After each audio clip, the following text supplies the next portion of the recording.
The following is intended for mature audiences only. Discretion is advised.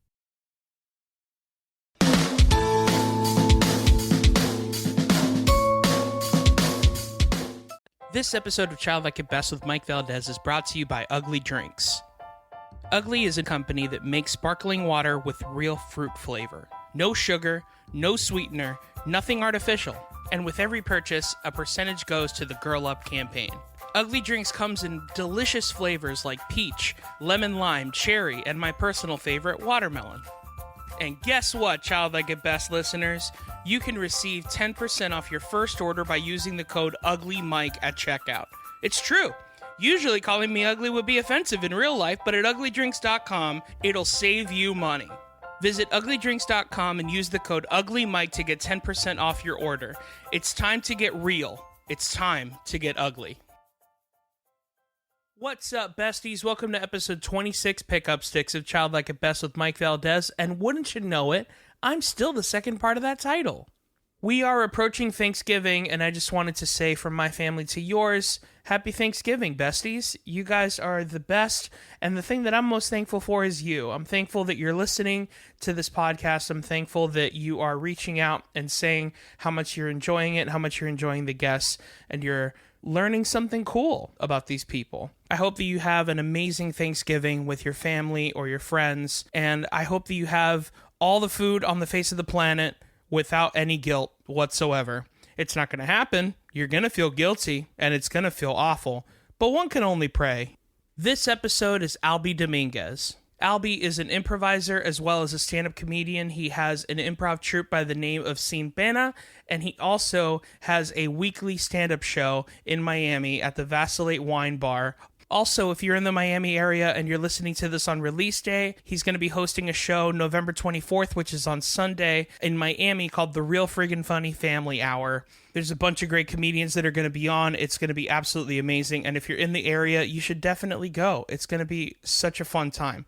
This episode was so fun. We talked a lot about growing up as well as improv and comedy. I can't wait for you guys to listen. So without further ado, please enjoy Alby Dominguez.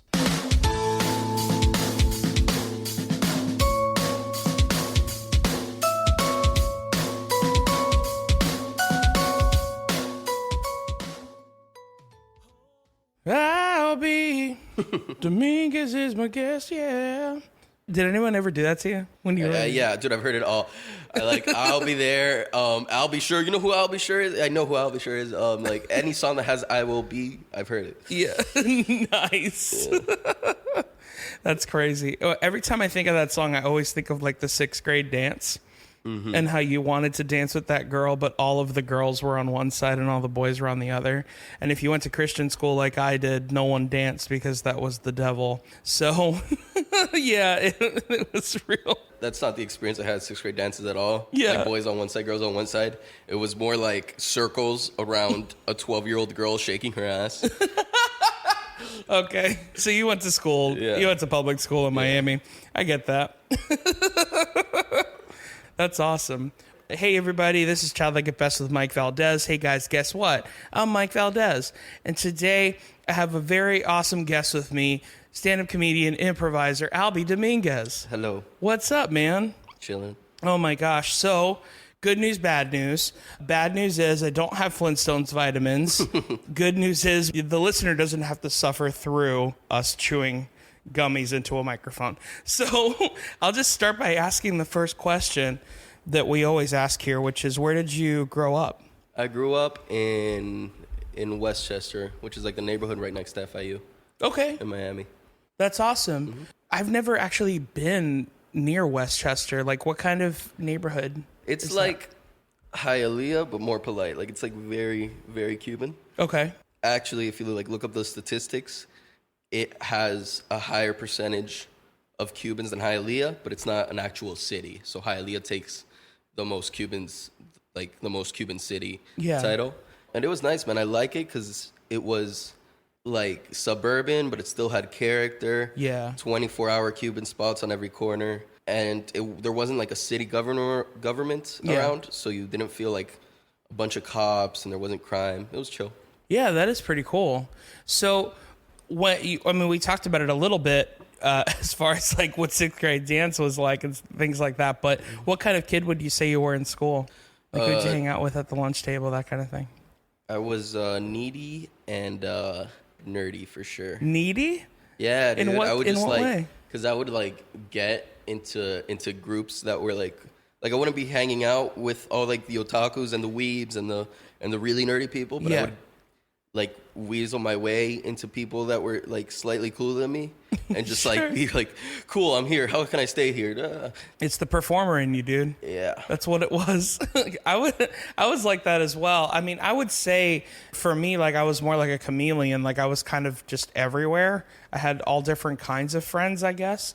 But yeah, I was a lot like that too. It was very like if I had people that were of a higher social status than I was, I would definitely try to see how long I could stay there, you know, like that kind of a thing. Unfortunately. But you said also nerdy. In what way? I just know a little about everything. Sure. Same here. Like I know Ghostbusters has had 3 movies and it has an animated series and like I can name you like random trivia, but I've never really sat down and enjoyed Ghostbusters. I saw the first one. It's not that important to me.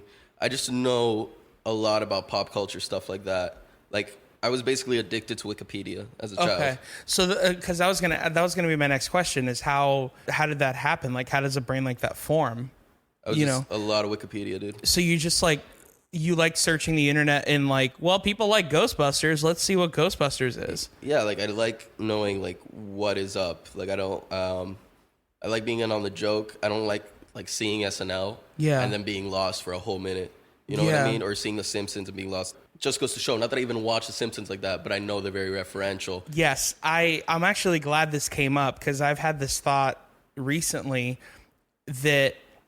When I was growing up, when I would watch things, I would see that they were funny, but I would wonder, why is that funny? Mm-hmm. And then I would research as to why it was funny. You know, so like, for example, there's a lot of references that The Simpsons have done for like A Clockwork Orange. I didn't know that. But then later on, when I ended up watching that movie, The Simpsons almost showed me the reference before I saw the thing, you know? And then I was like, oh, that's from The Simpsons or that's from SNL, you know, like that kind of thing where it's like, no, SNL was doing that, you know, like that kind of thing. That happened to me all the time. So you've seen Ghostbusters and movies like that, but like, is it mostly just because you want to be the guy that saw Ghostbusters? Like I've seen every Star Wars, for example. Right. But you've never been interested. It doesn't pull me enough to be the guy that's seen every Star Wars and knows as much Star Wars mythos as I do. Yeah. I don't rep it, but I know too much about it. So if like some dude were to have a podcast with me about Star Wars, I could hold my own. I'm with pop culture the way people are I about could even sports. say I could host a podcast about Star Wars, and I don't like it as much as most people like Star Wars. I totally know how you feel. Dude, to go on a quick tangent, do you know about the theory? Some stuff really excites me about Star Wars. Like, it's cool, don't get me wrong. There are some things that excite me as well, yeah. Have you heard about the theory that Jar Jar was supposed to be Snoke? Yeah, I actually love that theory. That is insane. I actually love that theory because then it makes Jar Jar worthwhile. Yeah. You know what I mean? Like, in a lot of ways. It actually... if that theory is true, then that means that from the beginning, he's the reason why all of this horrible stuff happened, which is amazing. Like, I love that theory. It's so cool. It would redeem three movies worth. I think it would redeem a lot. A lot more than 3 movies. But speaking of fandoms and things like that, what things did you like, though? Like, when you went home, what were the things that you were super into? So, the first things I can remember, Dragon Ball Z. For sure, heavy into Dragon Ball Z. I've heard your podcast before, and a lot of people reference this show, Rugrats. Yeah, of course. And then I talked with you about this the other day, Kingdom Hearts. Yeah. That was like my first, I remember like being like, oh, this is like, I'm a member of this community. Like I would go on like Kingdom Hearts websites, like fan websites. Yeah. Like I remember the names like KH Insider, KH2.co.uk. I would make like profiles on the forums, like try to become a moderator, like that type of stuff. Kingdom Hearts is really fun because it brought this like Final Fantasy element to the Disney world. What would you say was like your favorite Kingdom Hearts world? Dude, honestly, at the end, after you defeat all the Disney worlds, you get to this area called Hollow Bastion. And then after I don't even know what that is. Yeah.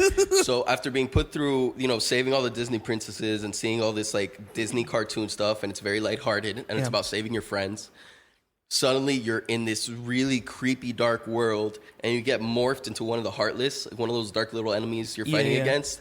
And it's just like this body horror thing where you're just walking around this like empty castle as a little black shadow. Wow. And it's just it's nuts. It was nuts how dark it was. You said you played Kingdom Hearts. At what age did you play Kingdom Hearts? I played it. I had to have been like 14 or 15. Okay, see. When it came out, it was 2001. Yeah. I was 7 years old. Okay. So that's like, I was just coming off seeing Dragon Ball Z and Disney movies. Yeah. And they suddenly gave me an anime avatar to go and fight Disney worlds with. Of course. Like, it's just like, it just will blow your mind if you're of a certain age. That's perfect for that kind of mind. Absolutely. So you were into Disney movies as a kid. What were you into? I mean, obviously like Aladdin and stuff like that. Aladdin, Lion King. That's most guys' favorite stuff. Well, I had Aladdin and Lion King on the Genesis. Oh, and those games were amazing. I actually really enjoyed the Aladdin video game. I had the Super Nintendo versions for both. I still remember the cheat code to go to any level in the Lion King. It's BARRY. If you're playing that, you're welcome. And and yeah, you can go beat Scar with Simba and all that stuff.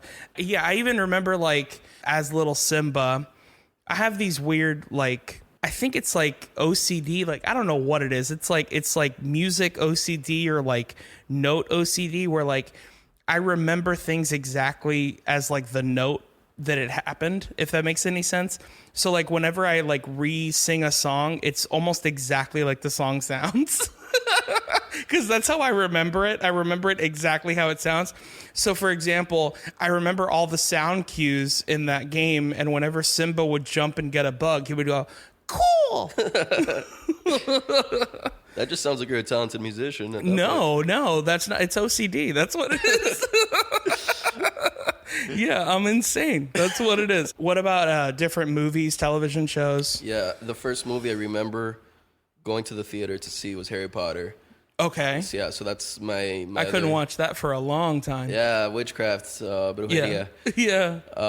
But yeah, man, I remember walking to the theater with my grandma and my sister. I remember that being the first movie, and then I was just in. I picked up all the books, saw all the movies. I still rep it. My favorite thing ever. Really? Like my favorite like fandom ever. Yeah, like that like is the reason, or like my linchpin to like caring about pop culture and all this other stuff. Yeah, that's awesome. And so I'm assuming that you've done the whole like Universal Studios amazing Hogwarts thing. I cried. Did you really? I cried. That's awesome. Yep. And have you gone more recently, like because they recently did like Hagrid's and all these different rides? No, I went once when I was 17. Okay. For like a senior grad or a junior grad thing. Oh yeah. And it was great, man. I drank way too much butterbeer. Yeah. And yeah, I mean, I want to go back. Yeah. I'll be honest, man, and it could just be me, but I don't understand how anyone drinks more than one. It's like too much for me. I don't understand how I could do it now, but I just know I drank way too much that day. Like I don't know, we were running around, we were sweating, and yeah, it's insane. It's like liquid butterscotch. It's not. Yeah, it's 100% sugar. Like you're just like, oh my gosh, man. But I mean, it is very, very good. Don't get me wrong. It's very good. But halfway through, you're like, there is no way this is good for my body. Not at all. Like it's just awful, especially riding that and then going on, what's the name of this ride? The ride in the bank. Yeah, that one was cool. The one that was like it was like 4D, like they would miss you and stuff. Exactly. Gringotts. Yeah, that's what it was. Yeah, and then you would freaking feel awful. Like afterwards, it's just the worst.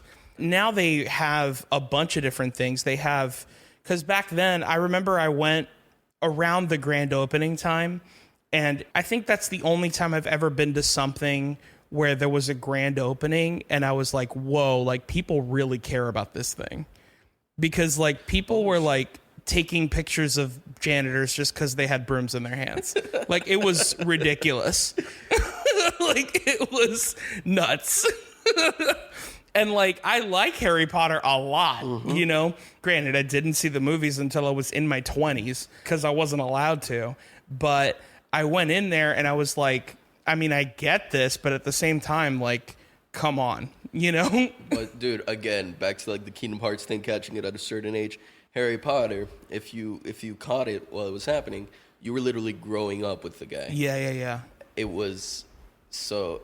I mean, it was just like conditioning children, into liking it. Of course. Yeah, I would think, I don't know. I haven't done Galaxy's Edge yet. I would think maybe I would get pretty close to how somebody was like in Hogwarts if I do Galaxy's Edge, but the Star Wars land that they've done over at Hollywood Studios. Right. Yeah, and so like apparently it's very good. Like it's immersive as all get out. Granted, at the end of the day, a lot of it is just like merchandising and like ways to get your money, but Coke doesn't exist, you know, like in this like place. You can get a Coke, but it's like called Flam Flom or whatever.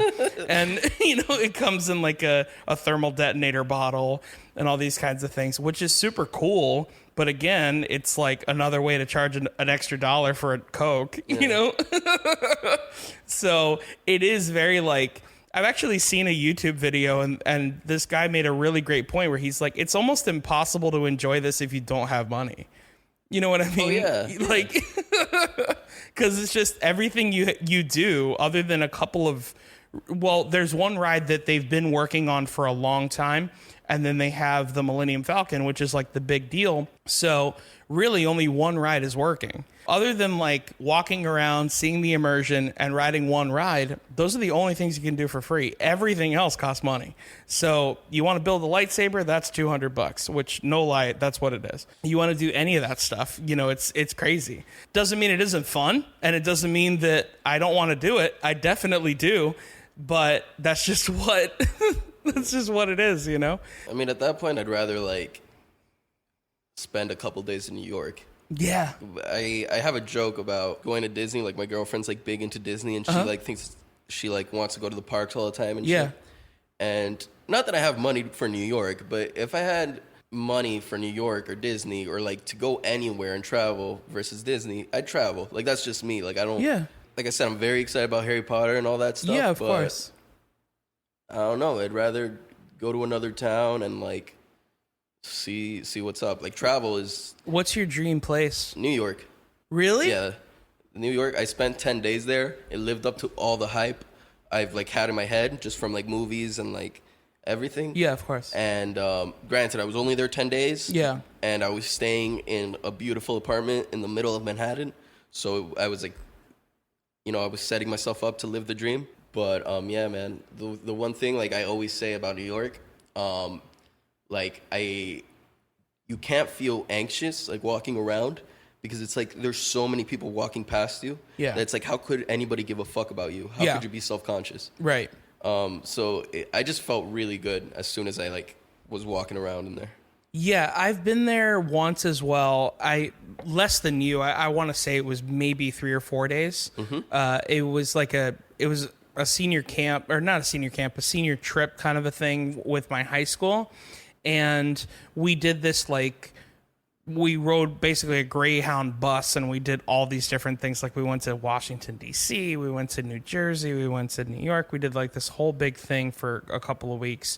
And it was an awesome time, man. Also, a lot of the things that I love about New York don't exist anymore just because of like corporate America. So like one of my favorite memories that I have from that trip was I got my first vinyl record there. Oh. Like record stores don't exist really, you know, anymore unless you go to like the hipster sides of towns. Like the Virgin Megastore doesn't exist. Tower Records doesn't exist. Like none of these things exist anymore, you know, but they have a 3-story M&M store, which is great. If you're craving a baby blue M&M at 3 a.m., it's open, you know? So I don't know who wants anything like that at that time, but sure, you know? Well, if there's any candy that deserves its own store. That is true. That is very true. It's definitely M&Ms. What about like different countries? Like, do you have like a dream place that you've never been that you want to go? I want to know Cuba because it's like I was born there, but I left when I was 1. So I want to know it more. I'm kind of the same way, but like my joke thing that I always say to people is that I'm scared that they'll leave me there.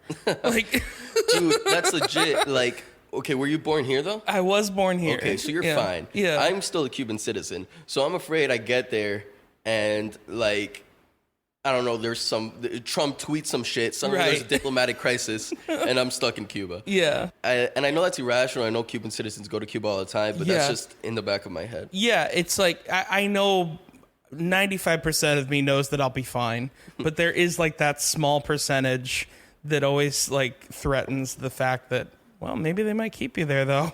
You know, it's kind of weird. But yeah, so, and Australia would be cool too.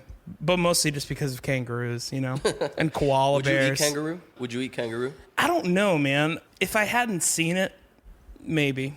Like, understanding that they're so common over there and they literally have to kill them. That's a really good question. I honestly, this is my real take, like no joking in it. I think that I, or anyone, would eat any food. I really just think it's about presentation. I do. I think that everything is about presentation, because think about it. How much do we pay for crabs, lobsters, shrimp? These are insects of the sea. Right. And we're like, oh my gosh, that's really great crab. Like, why don't you just eat a cockroach? It's freaking free. You know what I mean? Like, and it's the same thing. If they gave me a kangaroo, you know, on a plate and then showed me a picture, and like also had like a DVD of Winnie the Pooh with like the kangaroo on it, you know, just like reminding me like, hey, this is also what a kangaroo is and how cute they are and all this kind of stuff. Now eat up, you know, I wouldn't do it. That's a cool idea for like a masochistic restaurant. Sure. Where it's like you're eating beef and it's just like movies of like Bessie the cow or whatever. Right. Just like you're eating pork and it's Babe, Pig in the City or whatever. That would be pretty insane. Oh my gosh. I want to move along to another bit real quick. Mm-hmm. Did you have anything in your house that you had to sneak, like you weren't allowed to do certain things? And that could be anything. It could be you snuck movies you weren't allowed to watch, or foods, like, which these are all things that I did. So that's why I'm asking. So my parents were so like Cuban and unaware that I got to like do whatever I wanted on the internet and movies. Yeah. But once I got to like a certain age, I would just sneak alcohol from my stepdad's liquor cabinet. Okay. And just get drunk by myself as a 14-year-old. Wow. Yeah. Oh man, that's so lonely. Yeah. It's like so sad and lonely, man. Yeah, I did that a lot. Like if I didn't have plans to like do like loser laps around the mall that weekend, I would just like drink brandy and shit. Man, we talked about this. You did loser laps around the mall, and so like Dolphin Mall was like your place. Yep. Explain Dolphin Mall for the listener that hasn't been. So when a Cuban person when a Cuban person falls in love with the mall, they put on some Marvin Gaye, and but yeah, it's just it's a huge mall. It has a movie theater, has a bowling alley, and it's just populated by very refy Cuban folk and just a bunch of middle schoolers who don't have money to do anything. Yep. So they just go and kicked out of every store, get free samples at the food court. That type of thing, and parents just feel, you know, it's a big place, so we could walk around for free. Yeah. Nobody had money. It was the closest mall. It's so funny because that place is like a relatively middle to high class mall, but there seems to be a lot of mall rats, which is really funny. Dude, that place is like that's something, because that's something that, it's funny that you say that. It is the size of a university. Absolutely. That is something like, for example, the mall rat mall when I was growing up was Westland Mall in Hialeah. Oh, dude. But it was a small mall. They even had this like playground area, which was just 2 steps and carpet. Like if there was nothing there. They were like, oh, it's a playground for kids. It's just 2 steps and carpet. You know, like they'll play in the carpet. And we did, dude. We loved that carpet. It was awesome. Like, it was pretty much all they had there was that and like a KB Toys. And maybe when I was 12, there was an electronic boutique there. The place wasn't even cool enough to have a Hot Topic. And like every mall has a Hot Topic. Oh my God. Hot Topic. Yeah. I remember the 3 things I ever bought from Hot Topic. I wanted to buy a lot more, but it was just, it's way too expensive. Sure. Gears of War wallet, X-Men branded t-shirt, and then I think like Bring Me to the Horizon. Yeah. Yeah, I bought that t-shirt for like a girl I liked. Nice. And that's... Was it in the vomit font? I think so. They were very into the vomit font at Hot Topic. You're like, I think your shirt says Chiodos, but it also looks like vomit. So I don't know what it says. Is that Dance Gavin like Dance? Like melting and shit? Yeah. Yeah, it looks like vomit. There's vomit throw up. Robots and aliens was a really big thing. There was always random robots and aliens, and it would say like receiving end of sirens or like whatever on it. Sad little plushies for some reason. Yeah, and like and if your band had an O in it, oh my God, they love slashing that O. Like Under Oath with a slash on the O, dude. That was a huge deal. And also the slash was in pink because pink was super punk in 2005. And yeah, it was crazy. Also, another thing too is like if your band was from Florida, they like really repped that band in the Hot Topics around here that I remember, because there was always like Under Oath had a Florida shirt that's like where old people go to die, Under Oath, like, which makes no sense because they were a Christian band, at least back then. They've rebranded into a secular band now, but yeah, so it's insane. It's so funny because like when I was growing up, I must have been like 13 or something. Like I was like scared of Hot Topic. You know what I mean? Like did that store ever scare you? No. It's so crazy because like it's almost like, I mean, I've talked about it on here before, but it's like those really scary. It's like meeting a really scary security guard with like a studded belt and studded wallets and all these things.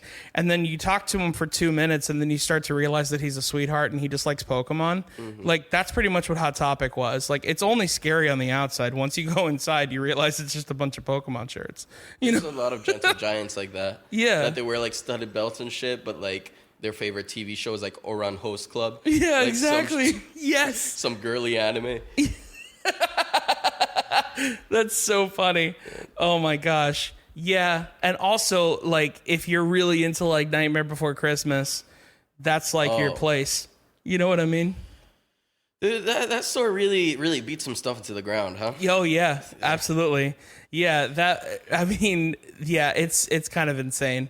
Their whole thing, they got Nightmare Before Christmas down really well. Invader Zim real well.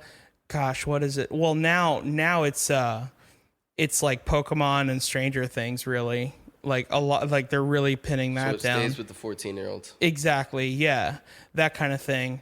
I still shop, like their online store is really awesome. Like I got this, I'm wearing an Ace Ventura t-shirt. Like I got this at Hot Topic, so it's not impossible to find cool stuff. You just have to really look around.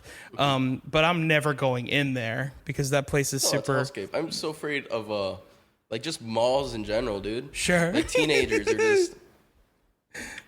That's so. I don't want to be around teenagers. It just makes me feel like self-conscious. Yeah. Like even my like little cousin, like she's 16 years old, and I have to pick her up at school sometimes, and like I'm very careful about like what music I like put in the car because I don't want her to think I'm like lame, because she has a good music taste. Like even for me, like she's like hip and shit, and I feel like, I mean, I'm still young as hell, but I already feel myself losing track of the wave. What is hip to her then? Like, I mean, like Billie Eilish, Frank Ocean, Tame Impala, Black Keys. Okay, like they know their shit. Like, and I remember when, I don't know about you, but when I was in high school, I was way more hip than I am now because I had more time to just eat shit and read music blogs. Yeah, I mean, with music, it's a bit different for me. I've heard it many times that once you cross a certain age in your 20s, you start to not care about any new music. You just start to listen to what you used to listen to. And that's pretty much all you listen to. You don't really discover anything. And I love discovering new bands still. Like, I still love it, you know. Granted, a lot of things sound very similar to my taste, but it doesn't mean that I can't listen to Billie Eilish or listen to Lana Del Rey and be like, oh, I understand why that's popular. You have a very nice voice, by the way. Oh, thanks, man. I appreciate that. I listened to your song on the outro of one of these. Yeah. That's awesome, man. I really appreciate that. Were you into cereal at all when you were a kid? Yes. Cinnamon Toast Crunch. Cinnamon Toast Crunch? 100. Okay. It is very 0 to 100. Best cereal, it still is. It still is, yeah. So your parents would buy you Cinnamon Toast Crunch as a kid? Yeah. You were a privileged child, in my opinion.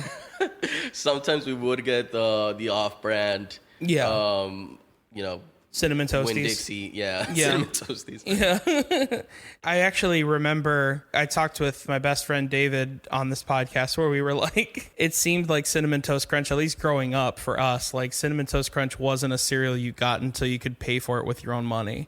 You know, because like our parents were always just like, no, we're getting the cheap cereal, or we're getting Kicks, which Donald Glover says is the hand job of cereals, like that kind of thing. Like, we're not getting you the best thing. So that's the thing. Like, my mom, she always made sure we had like brand name food and like nice food in the house, and that's like awesome. Deli meats packed. Yeah. But like so much so that I didn't realize that we were actually poor. Okay. Because she was just like into appearances and shit, and like it was very nice of her. I'm not knocking her at all. That is very nice, actually. As like I got older and wanted to go on field trips in this, or was wondering why do I have to pay my car insurance? Like, we have Cinnamon Toast Crunch in the house, right? And she's like, oh no, you don't understand. We're broke. Yeah. I know I sound like a spoiled child right now, but my mom did such a good job of hiding the fact that we were broke growing up. So on every episode of Childlike at Best, I like to review a cereal with my guest. And usually I like to get a cereal that has something to do with my guest in some way, shape, or form. So I spoke with my sponsors over at Funko. And by sponsor, I mean that I like them and I buy all their products. And by spoke to, I mean I tweeted them repeatedly and they didn't get back to me. So the cereal that I got for you, which is very ironic that we've been talking a lot about this stuff, is Funko brand Jack Skellington cereal. Now, this is great because we were talking about Hot Topic, so that's already the Hot Topic cereal. Yes. And which ironically is a Hot Topic exclusive as well. Oh, wow. So there's that. And also, you were telling me beforehand that you were a huge Kingdom Hearts fan. Yes. Nightmare Before Christmas is a level in Kingdom Hearts. You did good, man. Totally is. Great. Yeah. And so... Wow. And also, I'm sure you might look like him on the inside. Who knows? Yeah, dude, you might look like Jack Skellington on the inside. Yeah. Don't we all? We all look like Jack Skellington on the inside, really. I'm going to open up this box, and I'm going to make sure to mic it while I pour it into my Reptar cereal bowl so all the ASMR weirdos can loop it and make it their ringtone or whatever the weird thing it is that they do. So give me a second here. This guy is a professional. Try to be. Can I give a visual to the folks at home? Of course you can. Okay, so this cereal is bright purple. I don't know how they got it that color, but it is like bright, the color you want to dye your hair when you're 13 years old and you visit Hot Topic purple. That's good. So it would be fun to review this cereal, but what would be more fun is to review this cereal as Jack Skellington. Done. So what I'm going to do is I'm going to play some Nightmare Before Christmas music. Also, fun fact, we're in November, which technically is the Nightmare Before Christmas. There you go. Thanksgiving. So, Thanksgiving is the Nightmare Before Christmas. Yeah, that's the time you have to hang out with your family before Christmas, which is the last time of the year that you'll hang out with them. So anyway, I'm going to play some Nightmare Before Christmas music, and as Jack Skellington, just give me your best review of this cereal. Whenever you're ready. Oh, what do we have here? They're frosted and sparkly. Maybe Sally will like them. Oh, did the doctor make these? Oh, they're filled with the spirit of Halloween. Oh boy. Oh man. I'm feeling spooky. They taste like berry, they taste like watermelon, they taste like Christmas. What's Christmas? Huh. They taste like gingerbread. No, they don't. No, they don't. They taste like childhood. I was never a child. I was made in a lab. I was robbed of my childhood. Slightly tangy. Cereal shouldn't be tangy. That's great. Oh. Honestly, it makes me a little uncomfortable that I can't pinpoint the flavor of the cereal. That's great. It's really throwing me off.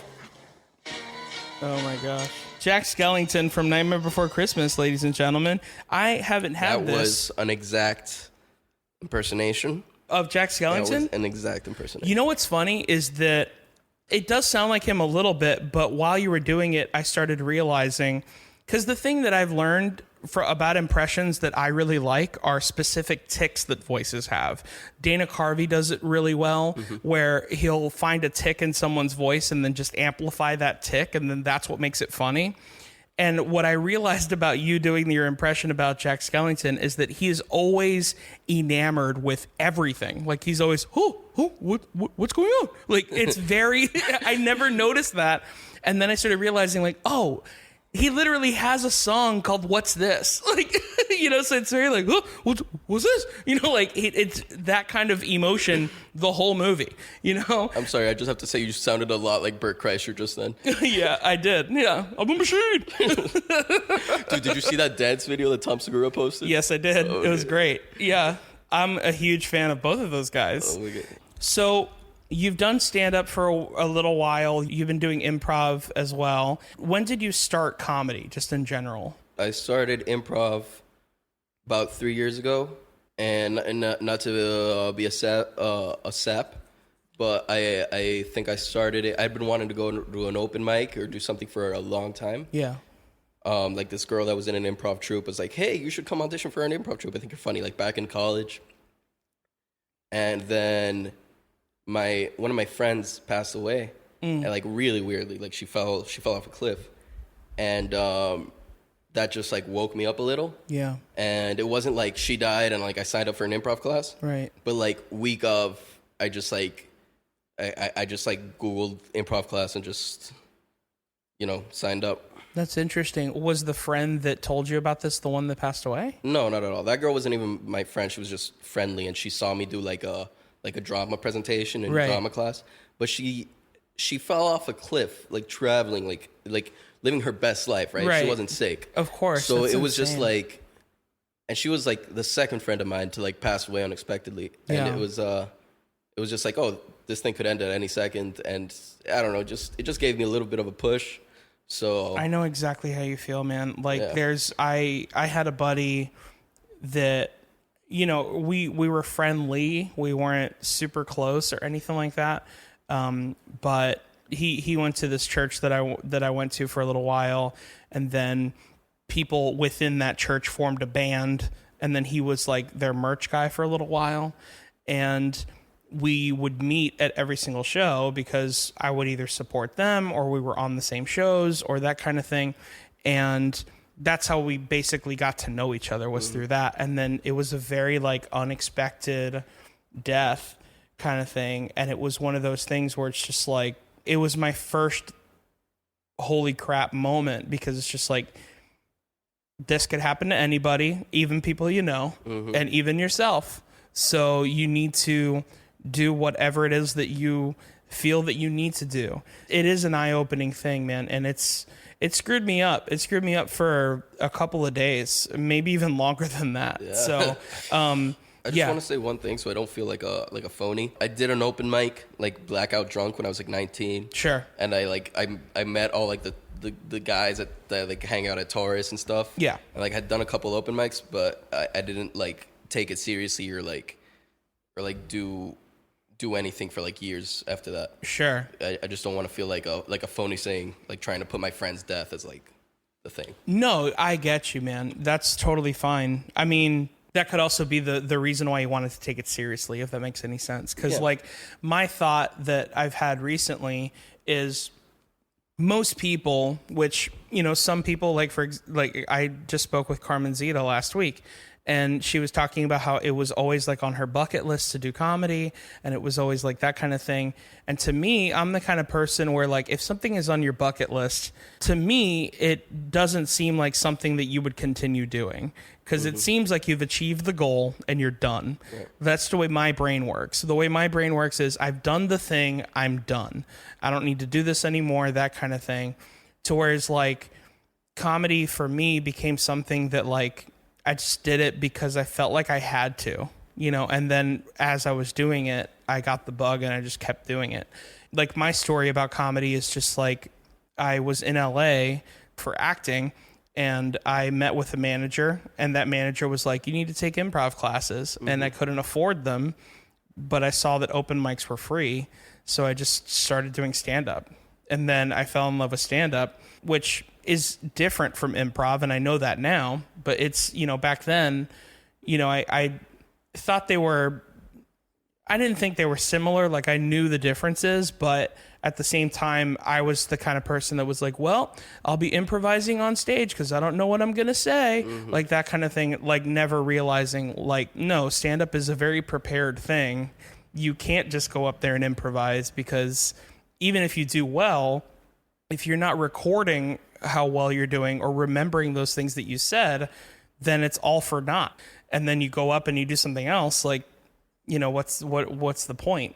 So when you started 3 years ago, you just went to an open mic to do stand-up, or you signed up for improv classes? When I was like 19, a friend of mine was friends with Jonathan Farag. Yeah. Shout out, Jonathan. Hope you're doing well in LA. And we went to go see the mics he was doing. And I didn't know like stand-up comedy existed as a scene in Miami. Yeah. And we went to Artistic Vibes, and I'm like, what the hell? This is amazing. And then they're like, okay, come on, let's go to the second mic. And I'm like, there's a second one of these? And we went to Taurus, and that was amazing.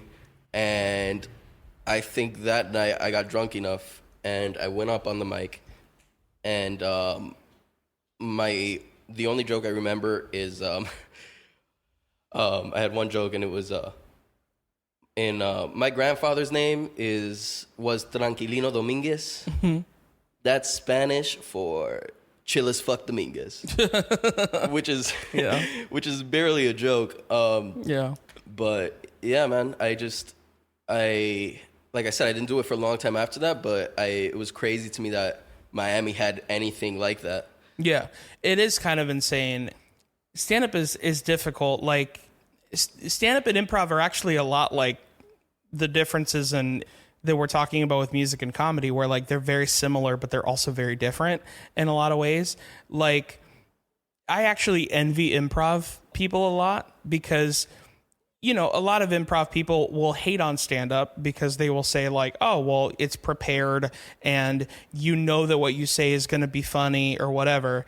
And I would argue, no, you don't. You don't know that it's going to be funny. You know that it's worked before, but you don't know that if it's worked in this room until you say it.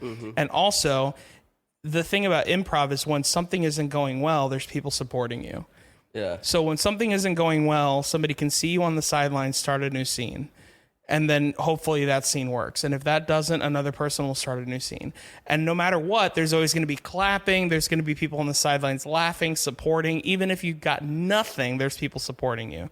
So whereas if you're doing stand-up, if you've got nothing, guess what? You got nothing. Exactly. And to be fair, I mean, stand-up, at least, you know, the level I'm at, is performed in shitty bars where people aren't there specifically for the comedy. Yes. Improv, at the level I'm at and the level beginners are at, as soon as you begin an improv, granted, there's money you have to pay to get in. Sure.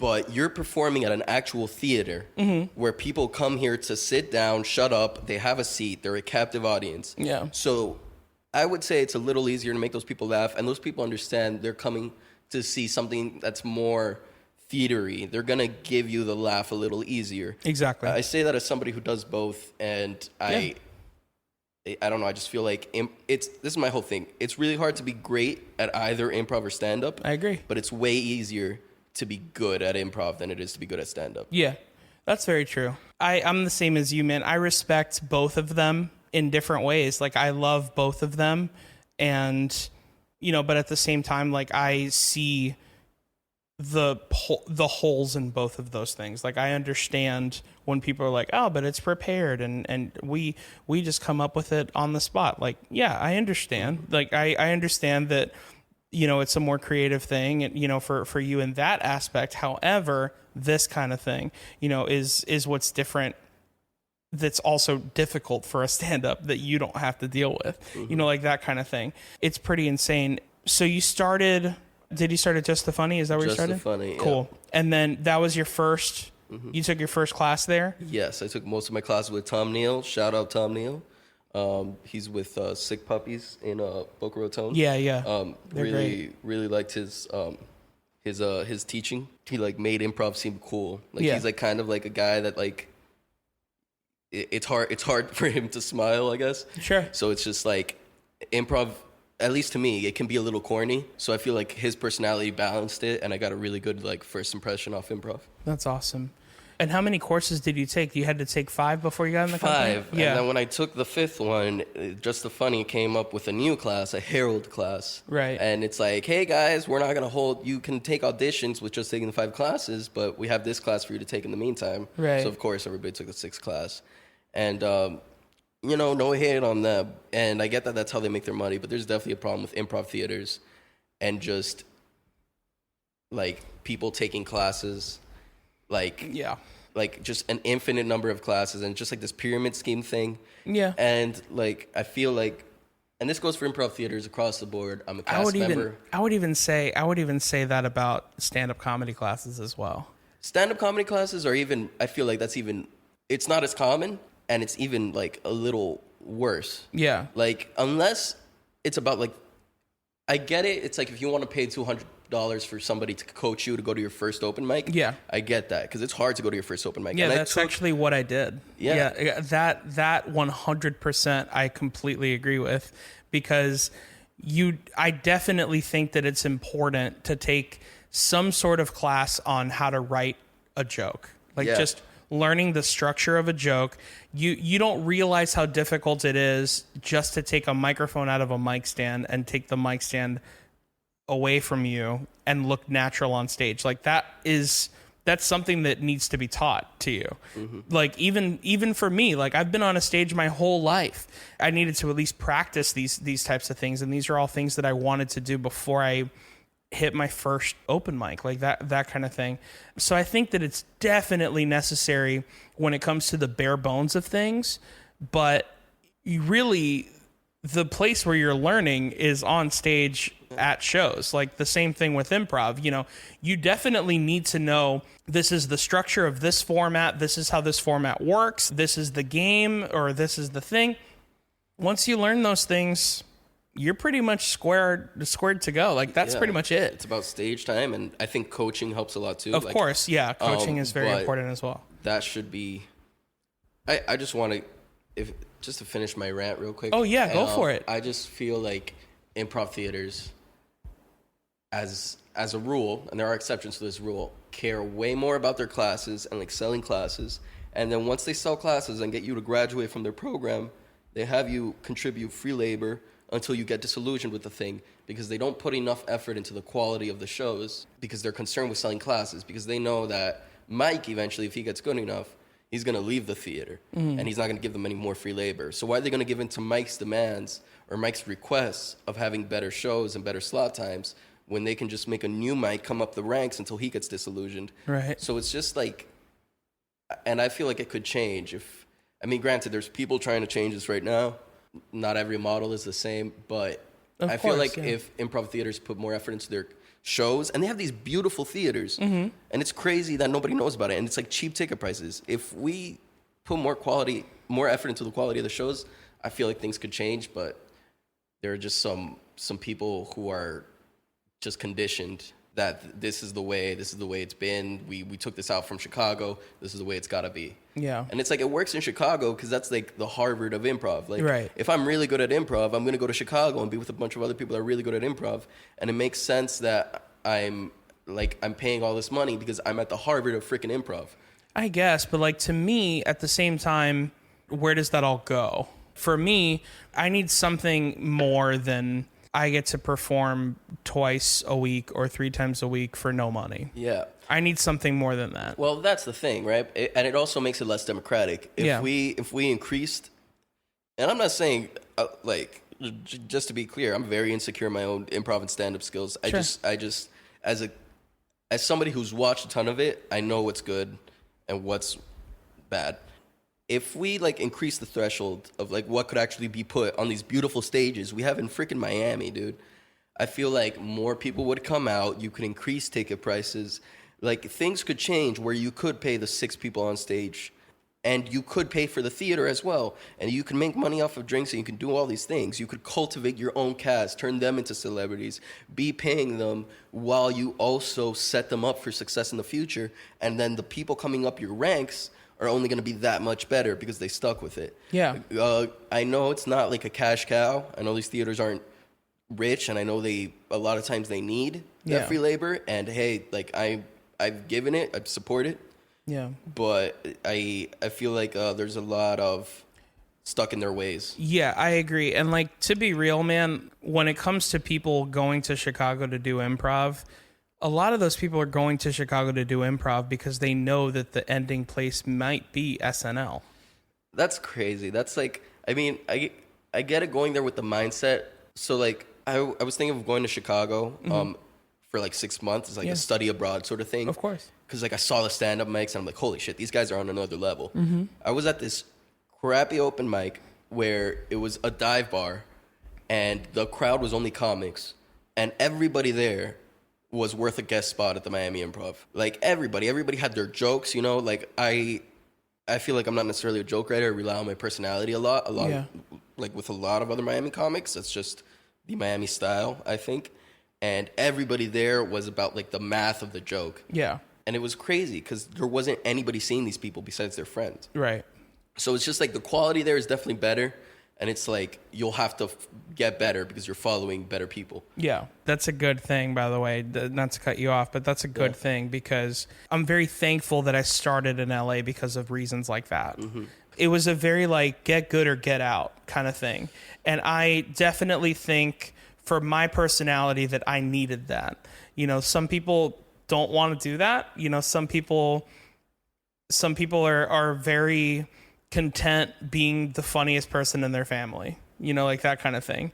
But you know, that's my, I don't know if I'm making any sense. No, but you are making sense. It's I remember you saying something like that. Yeah, people think they're funny and they're a group of friends. Yeah. And then it's oh, I should be a stand-up. And you're that's not how that works. Yeah. It's very, it's a very disciplined craft. It's about being on a stage with a mic. Yeah. My best friend is 100% the funniest person in the world to me. Mm-hmm. There is no one funnier in the entire world. No one has ever made me laugh harder. No stand-up comedian has ever made me laugh harder. He's the funniest guy I know. But he could never do stand-up. Right. And it's mostly because I think it's funny because it's him, that kind of thing. You know, to where it's if a stranger did it, I would just be I mean, that's fine. You know, that's funny, but it isn't... I don't know you, that kind of thing. So, because that's also the thing too, is when you're a stand-up comedian, you're almost selling yourself to an audience of people that you could be their friend in a lot of ways. Yeah.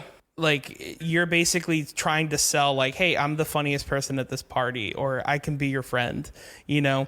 And that's why people will laugh or whatever, because they're man, I totally get that guy. I could totally be his friend, that kind of thing. It's the same thing with a celebrity or with, you know, when you watch a stand-up special on Netflix, you're like, my gosh, man, I feel like I would get along with that guy so well because of this, this, and this, or I would get along with her so well because of this, this, and this. You're kind of selling yourself as someone's friend, which is really weird, but that's what it is. But anyway, what is a story that you can remember from being on stage, whether it being improv or stand-up or anything, that is a funny story or a weird moment, embarrassing story if you have one, any kind of thing like that? What's something that sticks out? So I was at Barter in Wynwood. I was on the open mic, and I was just trying to come up with new stuff and riff, and I saw this white couple in the audience, drunk white lady.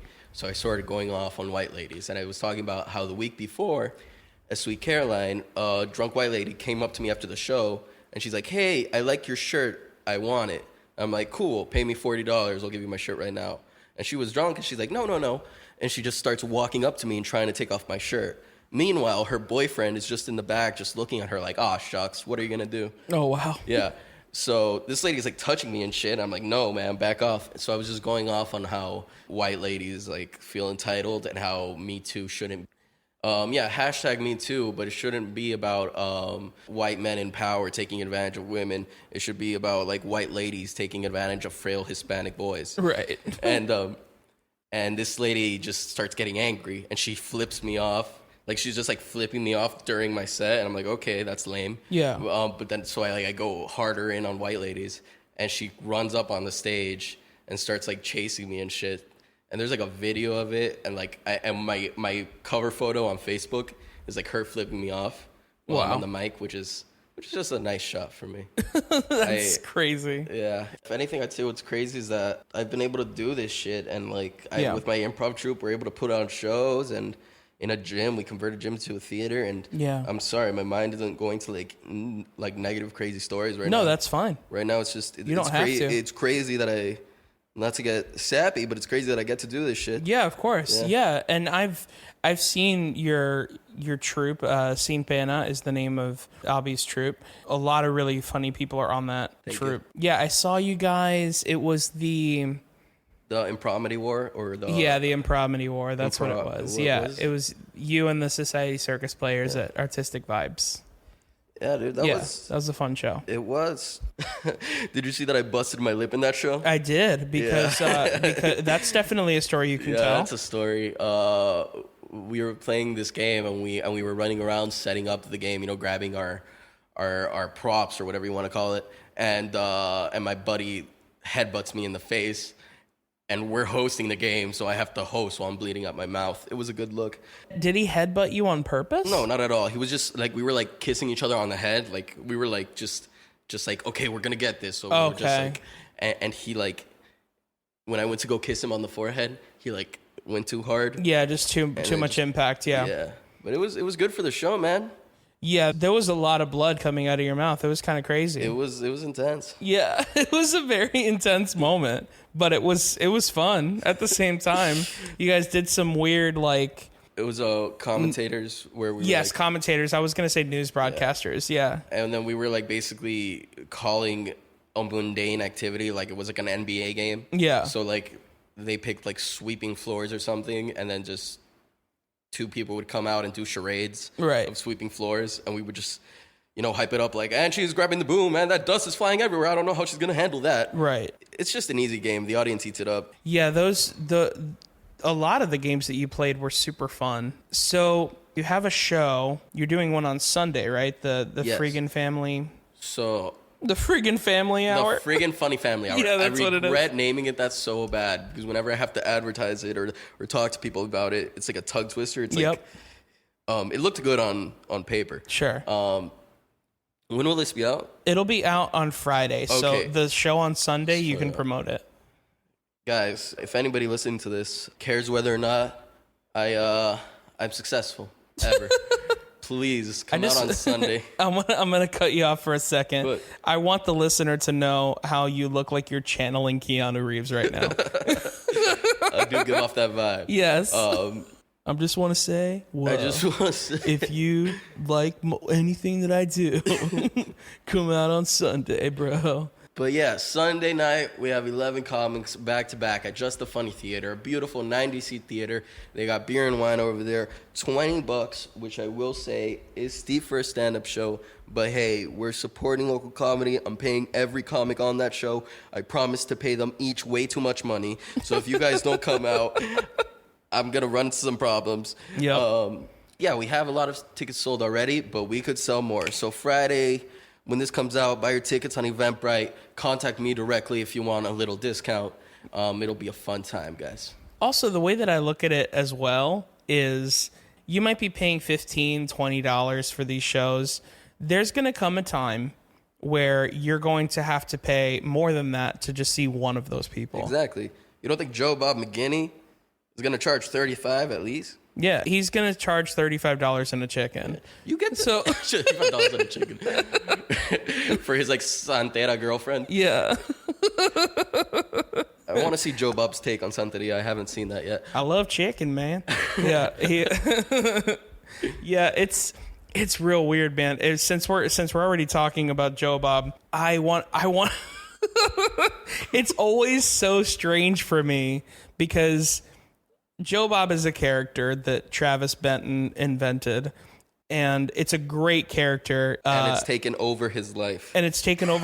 So much so, kind of like Larry the Cable Guy took over Dan, whatever his name is, life. Yeah. Yeah, if you didn't know, Larry the Cable Guy is a character. That's not what he actually speaks like. In fact, the actual comic's name, whose name is Dan, I forget his last name, is from Florida as well. And Travis has done something very similar, which is very good and it's super funny, but he doesn't ever get out of character. And it's very difficult for me to speak to him as Joe Bob McKinley. So I'm always addressing him as Travis. Like, I just can't stop doing that. I talk to him in a very like, okay, yeah, that's funny, but when are you going to speak to me like a normal human being? That's, like that kind of thing. I guess I just got spoiled and I found out what he actually spoke like and how intelligent he used to be. Yeah, he's very like articulate and very like standard American accent. Exactly. Like he could be a Siri if you wanted to. Yeah, he is a very intelligent and a very articulate man. Joe Bob is the opposite of that. And so like, it's just like, I don't know. It's a weird thing, but I love that dude. In fact, more than likely, I'm going to have him on this podcast at some point. Hell yeah, man. That'd be amazing. If you're listening, and I'm sure you are, if you're listening, I'm coming for you, Joe Bob. You know what's funny is I could have both of them on the podcast. I can like get two guests for the price of one. That would be kind of fun. I can do that. That would be pretty cool. But we review the same cereal because it's the same guy. But yeah, man. So you have the friggin' funny comedy show. The real friggin' funny family hour. Tickets on Eventbrite. DM me for a discount. Hell yeah. Sunday night. So you have that Sunday night, and do you have any other shows coming up Yes, soon? so Vacillate Comedy Night is a show I produce every Sunday. It's still going on this Sunday. I'm going to have Rodrigo Ramirez hosting it. So come on out to that if you're too cheap, to support 11 people's dreams. You're broke if you don't go. But yeah, man, every Sunday, Vacillate Wine Bar in Kendall. I'm very proud that that's the only stand-up comedy show in Kendall. I love it, man. It's just a way to get my friends on, get people I look up to on. Yeah.